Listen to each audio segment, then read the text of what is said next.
I saw everything unfold as if time itself had slowed. It's strange how the mind processes moments like that. One second, I was upright, the next I was being hurled backward. My vision blurred, a shadowy figure, the ceiling, my feet, and then the ceiling again. The impact was devastating. My upper back hit the ground with a sickening crunch, and pain erupted, sharp and paralyzing. I thought I was trapped in some horrific dream.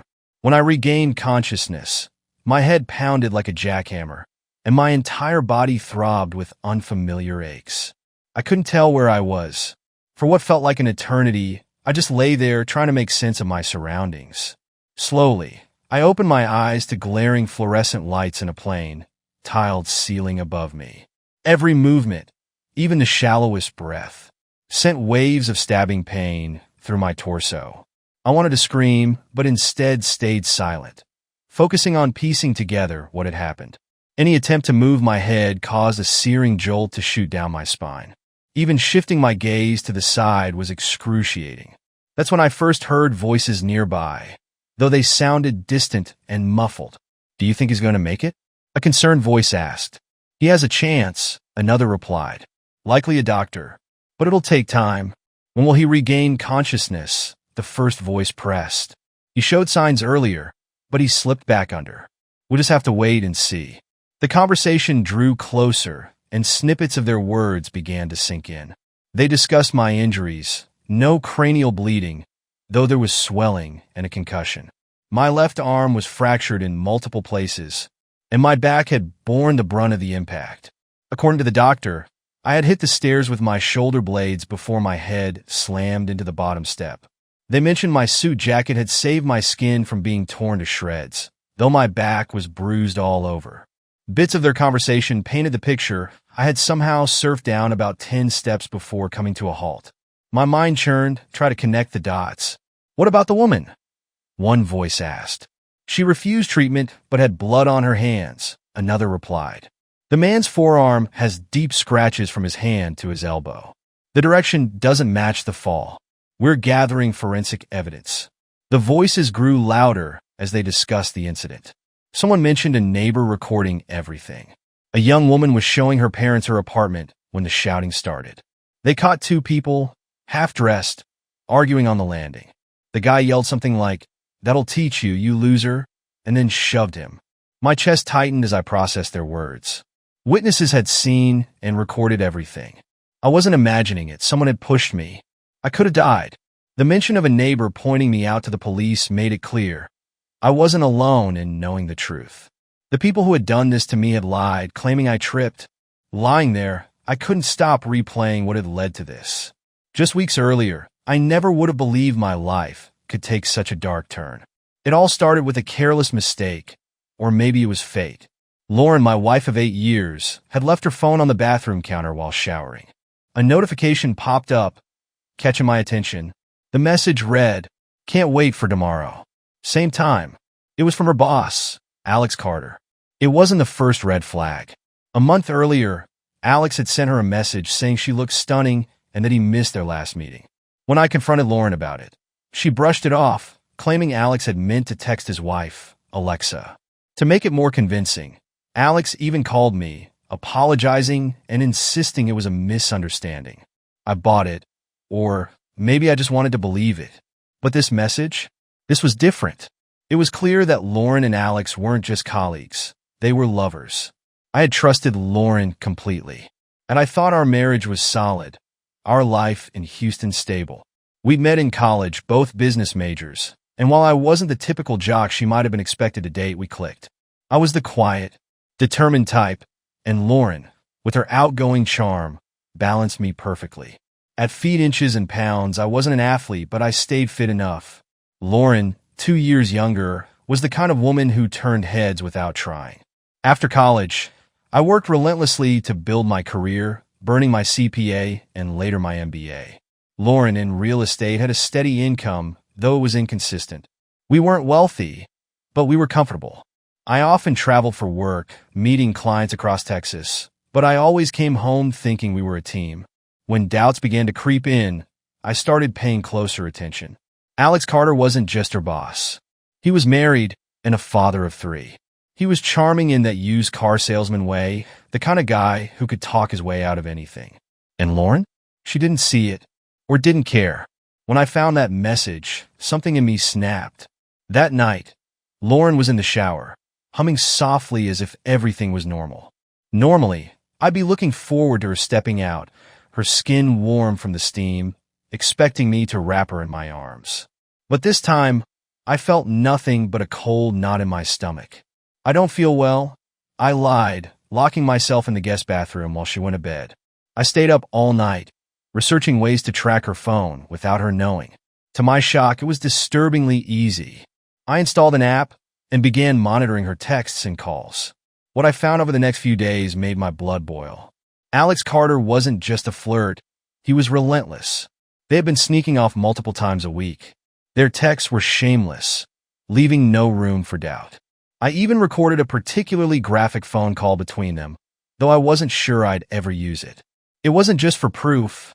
I needed to confront the ugly truth head-on. One conversation haunted me. "Let's meet at my place Thursday," Alex texted. "I love how wild you get when we're alone."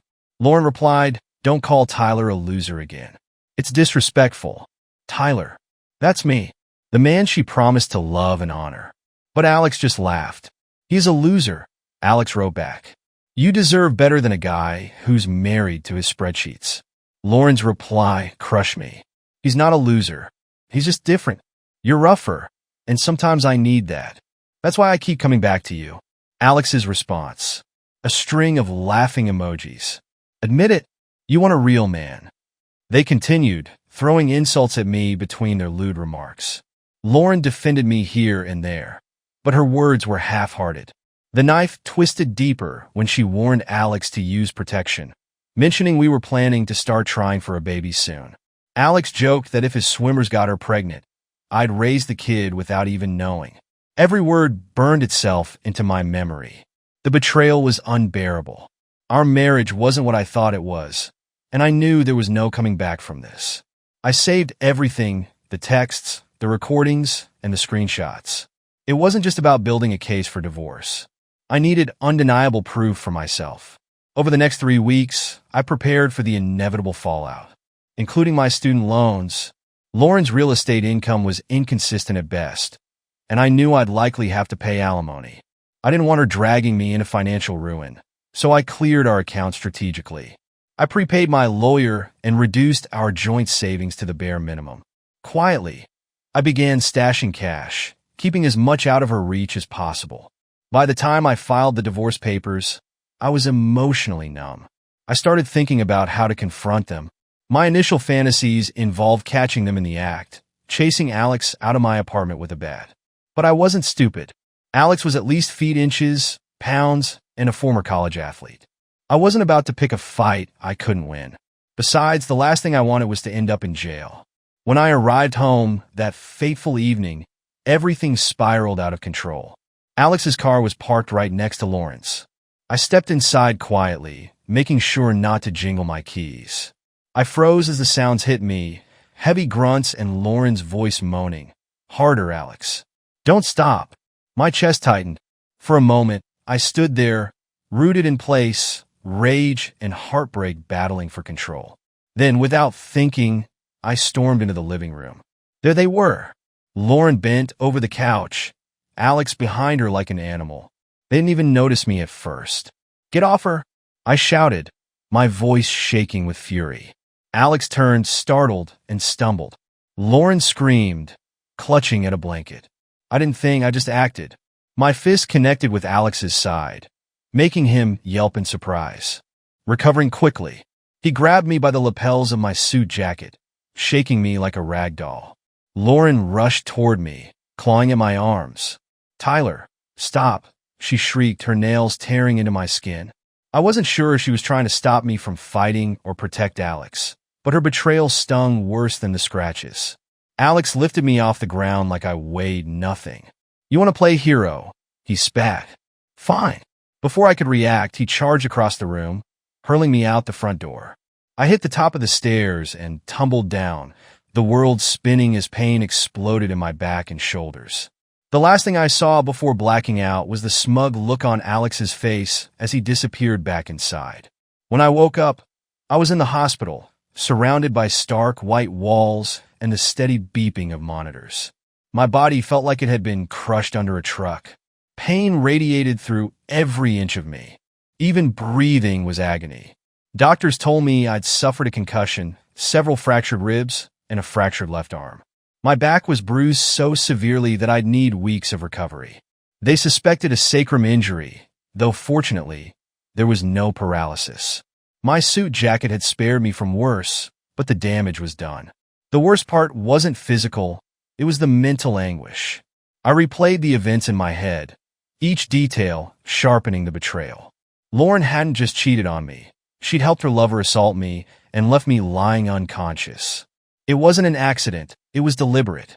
Then I overheard voices outside my hospital room. "Do you think he'll pull through?" A voice asked, soft but concerned. "He will," another replied, "likely a doctor. But it's going to take time." "What about his injuries?" "No cranial bleeding, but he has swelling and a severe concussion. His arm is fractured in multiple places and there's significant bruising across his back. He's lucky he didn't fracture his spine." "And the woman?" "She refused treatment," the doctor replied. "But she had blood on her hands. The man's forearm has deep scratches. Investigators think she was involved." My heart sank. They were talking about Lauren. She wasn't just a bystander. She had actively participated. The conversation shifted, and I caught something chilling. The neighbor recorded everything, the doctor said. They saw the man yelling at Tyler before shoving him down the stairs. He's claiming it was self-defense, but the scratches and the witness statements don't match his story. It turned out that one of my neighbors, a young woman named Kate, had been showing her parents her apartment when the commotion began. Her parents recorded the altercation on their phones. The video showed Alex grabbing me by the shoulders, yelling, "You think you're a tough guy," before throwing me down the stairs. Lauren stood frozen, doing nothing to stop him. The police arrived shortly after. By then, I had been rushed to the hospital. Witnesses pointed out Alex and Lauren, but both of them claimed I had tripped over my own feet during an argument. The scratches on my arm and Alex's DNA on my suit told a different story. A few days later, detectives visited me in the hospital to take my statement. I told them everything, the affair, the confrontation, and how Alex had thrown me down the stairs.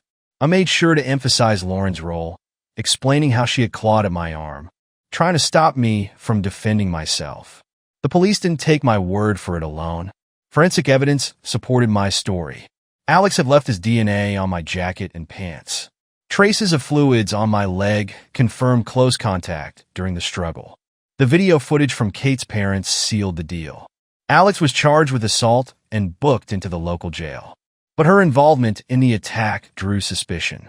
Investigators weren't sure if she had acted out of fear or if she was protecting Alex. Either way, she was complicit. 3 weeks after the incident, Lauren tried to visit me in the hospital. My brother, Ethan, was with me when she showed up. "Tyler, please," she begged, tears streaming down her face. I didn't mean for this to happen. Barely glancing at her, Ethan stepped between us, ushering her out the door. "I love you," Lauren shouted as she was dragged away. "I swear, I don't want you to get hurt." Later that day, Ethan asked me if I had any regrets about cutting her off so completely. She helped him throw me down the stairs, I said, my voice hard. Whether she admits it or not, she stood there and let him try to kill me. "That's not love." Ethan nodded but remained quiet. I could tell he struggled to reconcile the Lauren we'd all known with the woman who had betrayed me so deeply. While I recovered, I received an unexpected visitor, Alex's wife, Megan. She looked exhausted, her face drawn with worry. "I heard about the charges," she said, sitting hesitantly by my bed. "But Alex is saying you misunderstood. He claims Lauren called him over because she was upset, and you flew into a rage when you saw him." I almost laughed. "Alex was sleeping with Lauren," I said bluntly. Her eyes widened. "Do you have proof?" I nodded. "Texts, a recorded phone call, and video evidence. He attacked me after I caught them together." Her expression shifted from shock to fury. She said quietly, "I'm filing for divorce, but I need proof to get my fair share." I shared what I knew about Alex's finances, including whispers of a hidden account in the Cayman Islands. Megan thanked me and promised to take him for everything he was worth. As I healed, I focused on rebuilding my life. My lawyer worked to expedite the divorce proceedings, and I prepared to move out of the apartment. But I refused to even speak to her.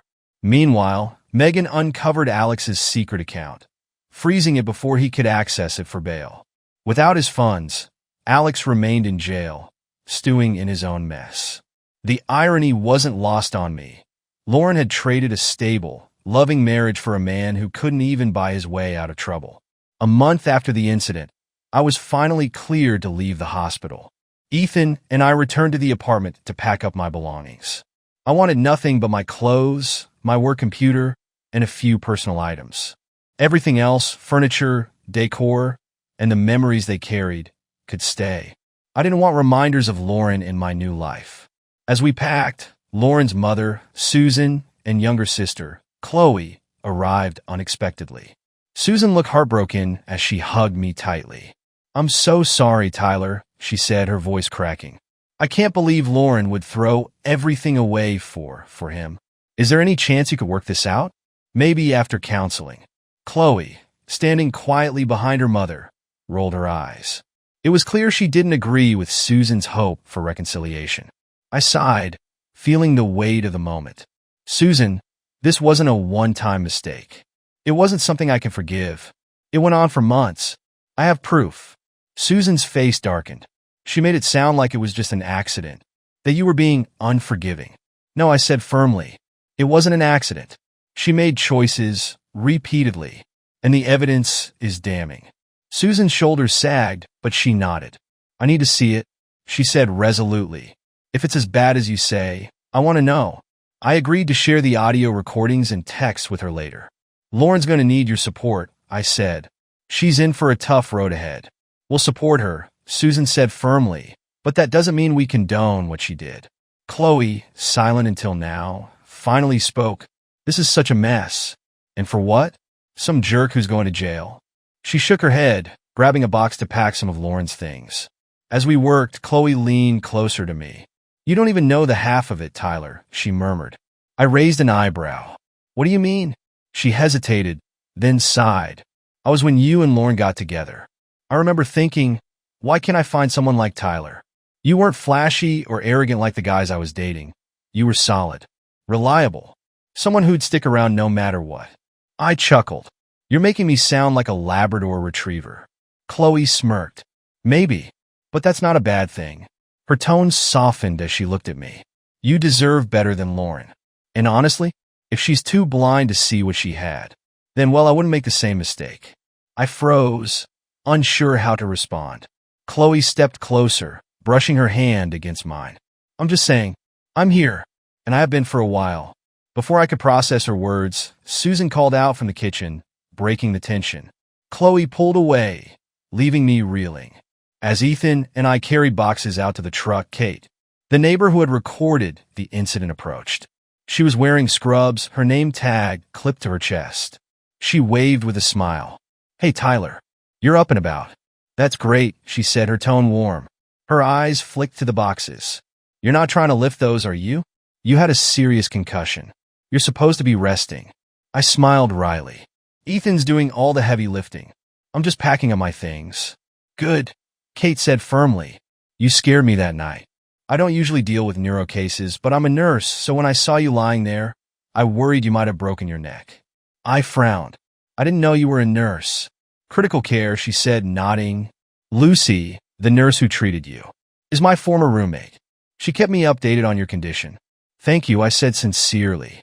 "For everything. I heard you were the one who checked on me that night." Kate waved it off. "You're lucky the paramedics got there quickly. It could have been much worse." She hesitated before adding, "By the way, I still have the video my parents recorded. If you need it for the case, I can send it to you." I nodded. "I'd appreciate that. It might help." After she forwarded the video, Kate leaned in slightly. "Take care of yourself, Tyler. And if you ever need someone to talk to, you know where I live." Her tone was friendly, but there was something in her expression, a flicker of something more.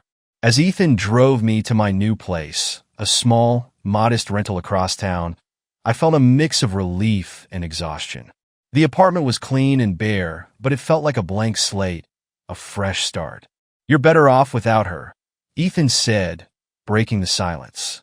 But man, you've got options now. I raised an eyebrow. Options? He laughed. Come on. Chloe all but confessed her love back there. Kate, she's definitely interested. And let's not forget Lauren's mom. She practically worships you. Don't even start, I said, shaking my head. Ethan grinned. I'm just saying, you're like a magnet right now. Must be the wounded hero thing. I laughed despite myself, but deep down, I knew he wasn't entirely wrong. As we unpacked, I couldn't shake the feeling that my life was on the verge of something new, something I wasn't sure I was ready for. After settling into my new place, I focused on rebuilding my life. My lawyer expedited the divorce papers, and within weeks, Lauren was served. She didn't fight the terms much, likely because she knew she had no leverage.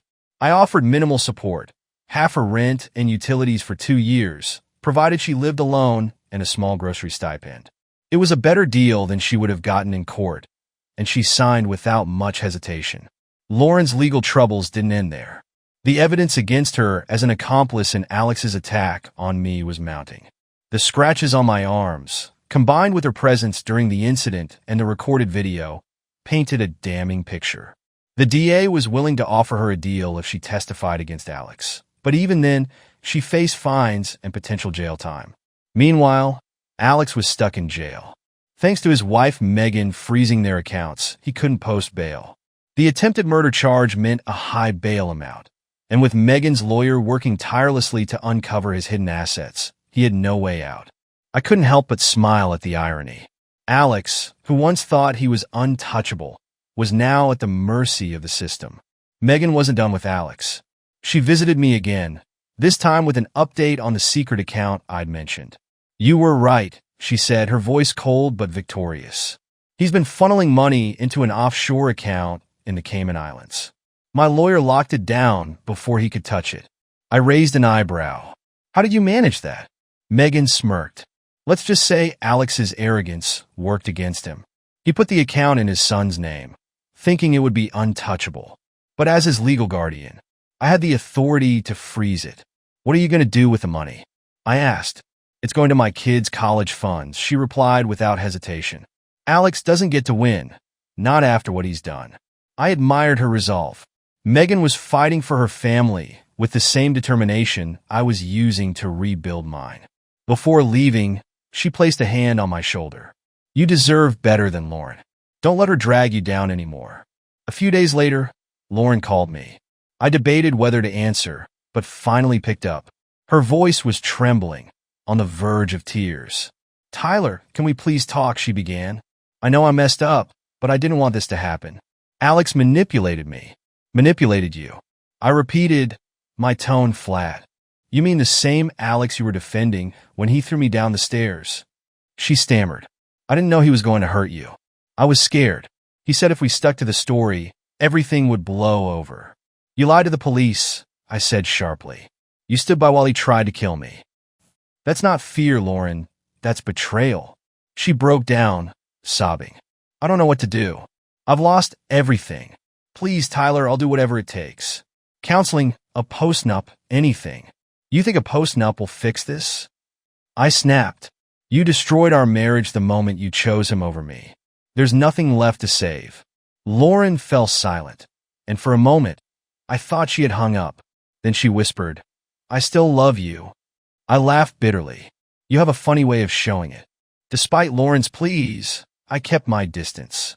The divorce was finalized shortly after, and I felt a weight lift off my shoulders. For the first time in months, I felt free. Kate, my neighbor, started stopping by more often. At first, she brought small gifts, a casserole here, a book she thought I'd like there. It was innocent enough, but her intentions were clear. You're too nice, I told her one day, smiling as I accepted a plate of cookies. Nice has nothing to do with it, she replied with a wink. I like you, Tyler, and I think you could use someone in your corner. Her honesty caught me off guard. For months, I'd been surrounded by lies and manipulation. Kate's straightforwardness was refreshing. We started spending more time together, walking around the neighborhood, sharing coffee in the mornings. She listened when I needed to vent and made me laugh when I thought I'd forgotten how. Alex's trial was brutal. The forensic evidence and the video from Kate's parents left little room for doubt. The jury heard how he had dragged me to the top of the stairs, taunting me before throwing me down. His defense attorney tried to paint me as an aggressor, but the evidence was overwhelmingly against him. Alex couldn't contain his anger. He glared at me every chance he got, muttering insults under his breath. But his real undoing came when he took the stand. "I didn't mean to hurt him," Alex said, his tone unconvincing. The prosecutor pressed him. "You didn't mean to hurt him, but you grabbed him and threw him down the stairs." "I was defending myself," Alex shouted, his composure slipping. "If I had the chance now, I'd make sure he stayed down." The courtroom went silent. His lawyer buried his face in his hands. The jury deliberated for less than 2 hours before finding Alex guilty of attempted murder. He was sentenced to years in prison. Lauren's trial came shortly after. Her testimony against Alex burned her a reduced sentence, but she wasn't let off the hook. The judge sentenced her to 6 months in jail for obstruction of justice and her role in the assault. When she was released, she tried to reach out to me again. I refused to answer. By then, I had moved on emotionally and physically. Kate and I officially started dating a few months after my divorce was finalized. She was kind, honest, and everything Lauren wasn't. For the first time in years, I felt like I could breathe again. One evening, as we sat on the porch watching the sunset, Kate turned to me. "Do you ever think about what happened? About Lauren and Alex?" "Sometimes, I admit it, but mostly I think about how lucky I am to be here with you." She smiled, leaning her head on my shoulder. "You deserve this, Tyler. You deserve to be happy." And for the first time in a long time, I believed her,